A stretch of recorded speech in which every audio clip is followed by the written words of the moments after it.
女邻居每天不到5点就在楼上放音乐跳操，吵得整栋楼的人都睡不着觉。谁敢上门骂她，她立马躺在地上装死讹钱，连警察来了都拿她没办法。最后闹到半栋楼的住户都搬走了，而我刚从精神病院出来，因为图房租便宜，偏偏搬进了这栋楼。楼上有个奇葩女人，特别难缠，你要是遇到她能忍就忍，千万别招她，她就是个神经病。放心，我不主动惹她，但她要是敢惹我，我就玩死她啊！第二天早上，我正在睡梦中，突然窗外就传来了巨大的音乐声，我瞬间从床上弹坐起来，手下意识地摸到了床头的水果刀，但下一秒我还是强迫自己冷静下来，毕竟我刚刚才从精神病院出来，可不想这么快又被送回去。缓了口气后，我从抽屉里抓了一大把药，一股脑塞进嘴里，准备上楼去看看到底是怎么回事。推门出去的时候，哎呦，我发现隔壁几户的门都开了一条缝，明显是在观察我会不会上楼。哎，看什么呢？啊，我上楼啦，别眨眼啊！开门！听到没有？你给我开门！开门！混蛋！开门啊！再让他一个试试，嫌疑越大，报警啊！一听到他说话的语气，瞬间就让我想起了精神病院那几个讨人厌的护士，我瞬间就忍不住了，指着他的鼻子就开骂：大清早的你挑个屁！你跟老娘们不睡觉，我还要睡觉！你再吼一句试试！滚回你家去！我的语气很凶，可没想到这个女人更凶，贴着我脸就开始狂喷，还对我动起了手。就在她的手指轻轻碰到我的一瞬间，我看到了隔壁几个房间的门也都开了。哎呦，我的胸！哎呦，救命啊！有人打人了！怎么了？表哥，你没事吧？胸口疼。要不要送医院？我当然连连点头，还要这些热心的邻居们给我作证。那女人慌了，还在狡辩，可邻居们早就恨她入骨了，这种机会哪能放过？赶紧赔钱道歉！不行就报警，让警察来评理。就是他先动的手。虽然我只是擦破点皮，但在警察调解下，他还是老老实实赔了我2000块。安静。请我赔，可你给我等着，我有的是办法收拾你！我当场就笑了，谁收拾谁还真不一定。当晚我睡得特别早，但到了第二天早上5点的时候，楼上又准时炸起了音乐声，而且比平时跳得更狠。我正准备出门，发现隔壁几户人家也都开了门，眼神里全是期待。毕竟昨天我不仅治了那女人一回，还让她赔了2000，这事早就在小区传开了。可今天我不打算再上楼跟她对骂了，同一个招数用一次是神操作，用第二次就没意思了。楼道里顿时响起一阵阵失望的叹气声，一直到早上9点多，我吃完早饭买完猪脚回家才知道，咱楼上那女的今天从5点跳到9点，整整4小时啊！可不是嘛，震得我脑仁疼，这日子没法过了。还得有人管管吧，头都要炸了。呀，昨天倒是有个小伙子挺狠，跟那女人对喷了一顿，还拿了2000块赔偿呢。可不是嘛，就是今天没露面，估计是怂了吧？哼，他们以为我怂了，正好该换个玩法。回到家后，我直接钻进厨房，慢慢炖了一上午的猪脚汤。等火候差不多了，我轻手轻脚打包了一份，拎着就上了楼，敲响了那个疯女人的门。在她眼里，我早该凌晨5点就冲上来闹事，结果却拖到中午才出现。姐姐，听说你今天跳了一上午操，腿肯定酸了吧？这是我刚熬好的猪脚汤，给你补补，明天好接着跳。她看着我递过去的那份还冒着热气的猪脚汤，整个人直接傻住。神经病！姐，汤我给你放门口了，明天我还给你熬，千万别停。他今天跳了4个小时，你还给他熬猪脚汤，还让他明天继续跳，你是不是傻呀？别急，好戏才刚开始。啊！第3天凌晨5点，楼上的疯女人准点又开始跳了，而且动静比前2天还大。她跳得越狠，我心里就越爽。我毫不犹豫又去了菜市场，这一次不是1只猪脚，而是2只。回家后，我一边熬汤，一边在群里直播全过程，最后还配了一句话：我姐每天跳操太辛苦了，弟弟今天又给她熬了2只大猪脚补补身体。神经病！我们这栋楼本身有一个神经病就够够的了，没想到现在又来了一个。看到这些话，我还没有说啥呢，没想到楼上的疯女人先炸了。说谁是神经病呢？你信不信？我现在就去你家装死！疯女人一开骂，群里瞬间安静了。等到猪脚汤熬好了，我在群里亲热地喊了一句：姐，猪脚汤熬好了，弟弟给你端上楼啊。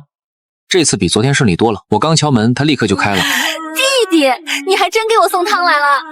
那当然，姐姐每天早上跳操这么辛苦，不补补怎么行？他一听更高兴了，可能是我在群里直播过熬汤的全过程，一碗汤他几乎一口气全喝光。太好了，我今天一上午都没吃东西。弟弟，明天还熬汤吗？熬，当然熬，只要姐姐想喝，我天天给你熬。说完，他就要关门，可我突然捂着肚子，皱着脸喊疼。你这是咋了？肚子突然不舒服，姐，借你家厕所用一下。原本他还不想让我进去，不等他反应，我直接推开他，冲进了厕所。进厕所后，我听见他一直在门外问我情况，我一边随口应付，一边从兜里掏出小刀，对着他家马桶的进水管猛割，直到水管被我彻底割断，我才停手。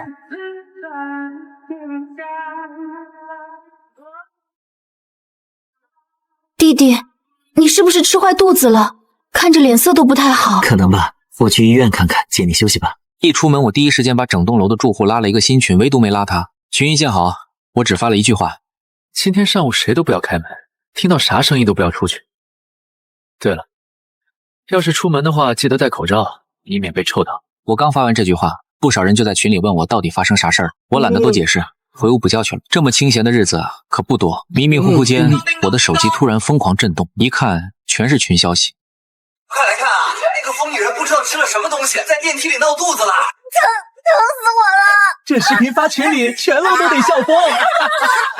必须发，让大家都看看，笑死了！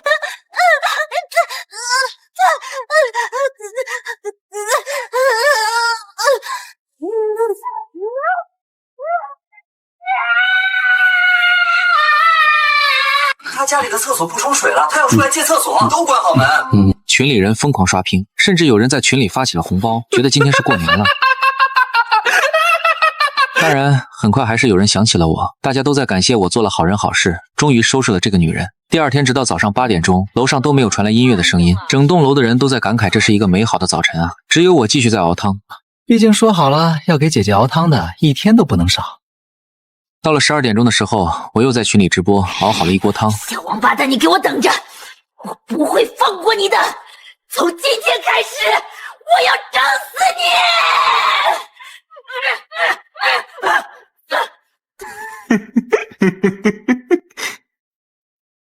姐，你这话说的，我好心给你熬汤，你怎么还要整死我呢？笑不活了！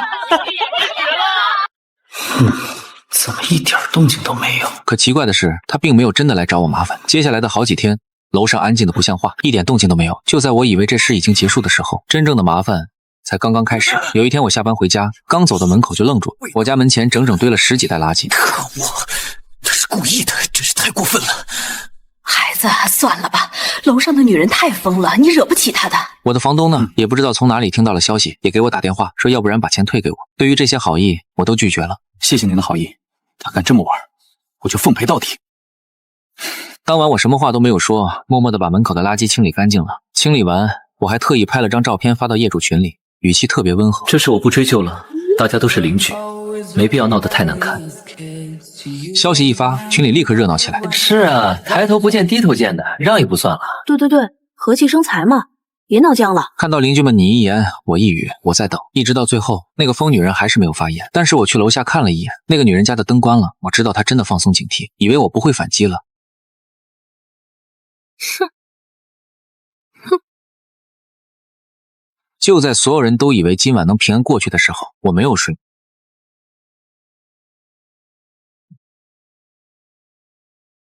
给我冲！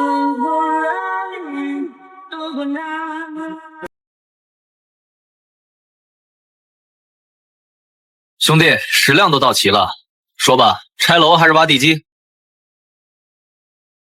把这些垃圾全运到302门口，怼到他推不开门为止。是。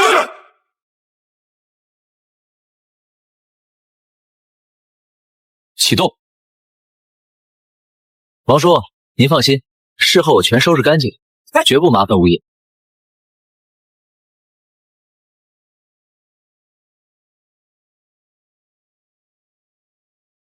完美。第二天还不到5点，整个小区突然响起一声凄厉的尖叫，随后我拿起手机一瞧，才看到有人在直播，说不知道是谁干的，大半夜把小区的垃圾全部拉过来了，直接把那个疯女人的房间大门给堵死了。她现在门都推不开，出也出不来，在屋里一个劲儿骂街呢。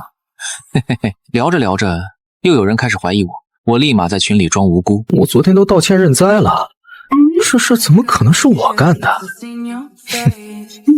正当我在群里极力否认的时候，物业那边的人发来了好友申请，那边只有一句话：小区监控视频我都删了。真没想到我干点坏事，居然还能得到这么多人支持。中午的时候，在警察的帮助下，楼上那个疯女人终于被救出来了。就是他！警察同志，把他抓走！我看着他，反倒笑了。警察同志，我可是守法好人，不能只听他一面之词吧？我有证据，小区摄像头肯定拍到他往我家丢垃圾了。走，去物业看监控。行，那就一起去看看。警察同志，真不好意思，昨天晚上我们小区监控进行了一次系统升级，昨天监控都没有工作。这么巧，你们物业是不是和这个小子是一伙的？女士，请冷静。物业的人呢，却是直接拿出了工作计划给警察看到，警察也认可了物业的答复。疯女人却不干，甚至当场他还反咬警察，说警察也被我收买了。就在疯女人蛮不讲理，声音越来越大的时候，我走到了警察叔叔的面前，对他们委屈巴巴地说道：警察同志，你们今天来了正好，我要报警。昨天我家门口也被人堆了垃圾，甚至还有狗屎在我大门上。我这话一说出来，疯女人立马消停。警察叔叔，你们一定要保护我啊！我一个人来这个城市，举目无亲的，现在突然有人威胁我，我真的挺害怕的。就是他，没证据就别胡说八道。他笃定了物业那边所有的视频都没有了，可就在他得意洋洋准备离开的时候，警察同志，这个视频还真有。哦，不是视频更新，资料都没有了吗？接下来的事情就很简单了，警察把他抓进去关了1周，还让他给我赔了5000块钱。而在这个疯女人进去1周的时间里面，我发现小区里到处都洋溢着过年的喜悦。是啊，多亏了那个年轻人，要不是他，那个疯女人估计还在闹呢。只是听说今天这个疯女人就要出来了，哎。听到小区人的聊天，我倒觉得无所谓，毕竟我能收拾这个疯女人1次，就能够收拾她2次。就在我等着那个疯女人出来后对付我的时候，突然群里有人发来了一张照片，说那个疯女人出来了，身后还跟着一个大花臂的年轻人。马上就有好心的邻居偷偷加了我，第一句话就是提醒我，这个疯女人的表哥据说伤过人。你给我开门，听见没有？快点出来！姐啊，你找我干什么？不会又想喝弟弟熬的汤了吧？你少给我装蒜！赔钱，今天不赔1万块，小心我揍死你！别装死说，赔不赔？我也缺钱的很，你们要是想送钱给我，就照我这里打。1拳1万，只要你有钱。别动手了，下回下得了。小子，你趁早点离开这里，否则我让你吃不了兜着走。走了走了。喂。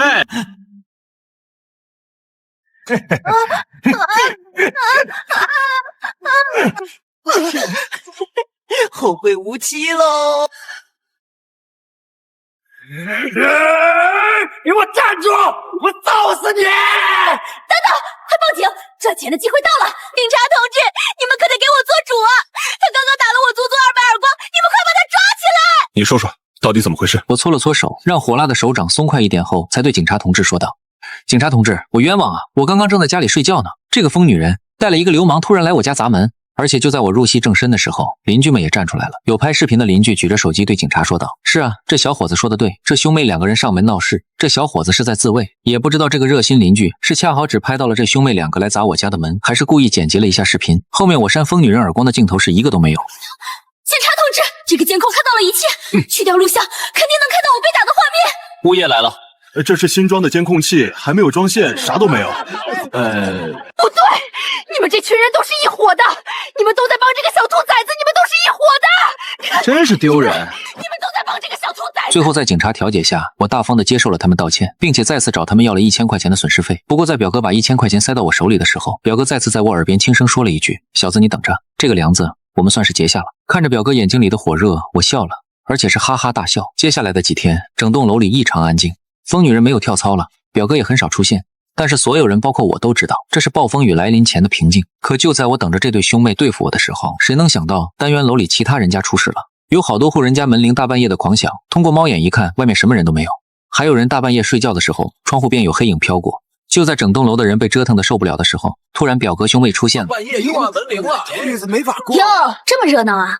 半夜的门铃，窗外的黑影，没错，全是我干的。什么？好意思承认？想让我们消停，给我全楼签个道歉书。两人直接承认了这一系列事情就是他们干的，而要想让他们消停，可以，那就是让整栋楼的人签字，一起联合起来把我赶出去。原本楼里的人不想签这个字的，但是表哥兄妹说了，只要有一个人不同意，就继续闹事，继续折腾他们。为了避免被他们折腾，最后这群邻居还真的都同意了，而且还直接找到了房东还有物业的人来一起劝我走。听到房东还有物业的话，我忍不住冷笑，因为我知道只要我一走，这兄妹两个还会继续搞事。但是我没有说什么，而是直接点头同意了。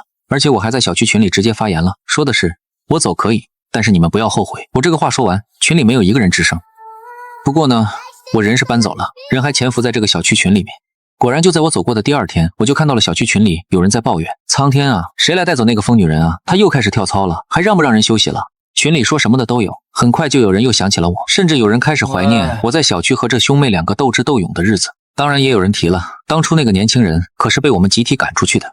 看到这句话，群里的人集体沉默了。又过了好几天，我每天都能够看到群里人在抱怨这对奇葩兄妹搞的各种缺德事，什么刷牙水直接从楼上倒下来，还有表哥直接在楼道里撒尿，直到最后终于有人忍不住了，所有人都在喊让我回来，甚至有人发现了我居然还在群里，所有人都在艾特我。看到群众呼声这么大，我最终还是忍不住在群里回了一句话，要我回来很简单，每家给我交100元份子钱，毕竟当初可是你们把我赶出去的。马上底下一溜的人都在发，我也交100元，只要能把这对兄妹收拾了。行了，大家安静点，我有个计划，能让那对人彻底消失。很快我就再次回到了小区，面对我的回归，那兄妹两个瞬间就消停了。所有人都在问我啥时候动手，可是我却依然在等，毕竟我太清楚表哥这种人的性格了，不让他放松警惕是不会让他得寸进尺的。到了我回小区的第7天，突然有一天，我带了一位顶级美人出现在了小区，而且在小区八卦中心的推波助澜下，很快这个消息就传遍了整个小区，当然也传到了表哥的耳朵里。而我呢，也不尴尬，每天带着美人在小区里晃来晃去。当然我也发现了，只要我出门，表哥也会准点出现在外面，死死盯着我身边的美人看。只不过他还是怕我，一直不敢靠近我们。直到那一天，我在群里高调宣布我要结婚了，到时候请小区的人一起来家里吃喜糖，大家都要来啊！群里人都在附和，甚至连表哥也说了一句好。看到这一幕，我开始下一步计划了。在某个夜晚，我突然在群里问了一句，哪位好心人借一台车给我？我老家父母出了事，现在要去一趟乡下。直到老半天后，表哥冒出来了，他在群里说道，我有车。上钩了。下一秒，我就来到了楼上，在表哥家门口，我对他感谢道，哥，谢谢你啊，我老家离这里400多公里，明天才能回来。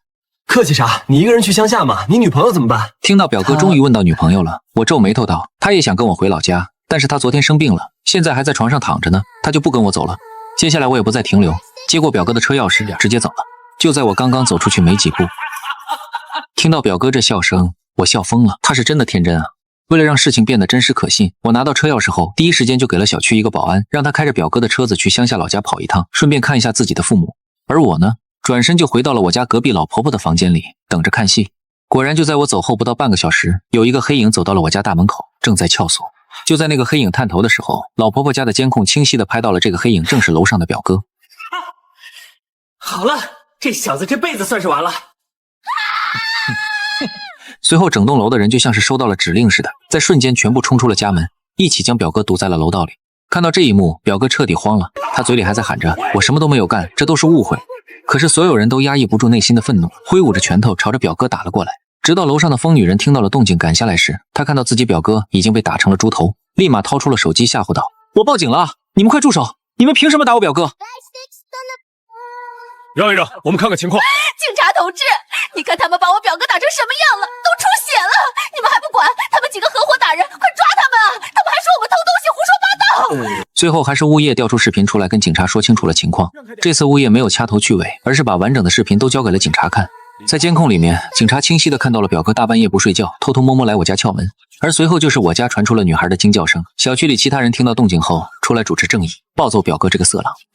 就是他，大半夜撬锁闯进我的房间。人证物证俱在，带所有人回去接受调查。当晚警察把所有人都带回去调查了，而我呢，却是在接到电话后才从乡下赶回来。都怪我，我不应该把你一个人放在家里的。现在出了这么大的事，我怎么跟你爸妈交代啊？对不起啊！女友也是跟着我一起流泪，再加上旁边小区居民也在流眼泪，一时间所里的气氛到达了最顶峰。就在这个时候，所长出面了，他握着我的手说道：“小同志，你放心，我们一定会秉公执法，不放过任何一个坏人的。你这边盘一盘损失，列个明细。咱妈送我的那尊玉符。听到我这话，女友再次飙起了眼泪，她抱着我嚎啕大哭道：昨天那人冲进屋子的时候，不小心把那尊玉符给撞碎了。这尊玉符是值500万。啥？值500万？别急，证据早备好了，在这儿呢。您瞧好，看见没？实打实的500万，一点假不了啊！我委托了律师，要求疯女人赔偿500万。至于表哥刑事犯罪这块呢，因为证据确凿，警方已经直接走流程了。经调查，你敲门入户的行为证据确凿，现已正式走法律流程，你将面临3年有期徒刑的刑事处罚。原本疯女人是想偷偷卖掉房子，不赔我的500万了，但是因为物业那边我有人，附近中介那边我也有人，只要疯女人一找人看房子，就有人告诉我。最后疯女人只能一个人偷偷跑了。不过她跑了，欠我的500万的判决跑不掉。我申请了强制执行后，这套房子沦为了法拍房，直接就给卖了。之后的几年，我就住在这个小区里面，再也没有在小区里听到过这对兄妹的事情。很久后，有人说表哥出来了，不过好像已经傻掉了。还有人说见过那个疯女人在广场上跳舞，不过也是神神叨叨的，好像也受了刺激。听到这些消息的时候，我只是笑，因为这都是他们自找的。如果不是他们折腾别人，我也不至于把他们赶出小区啊。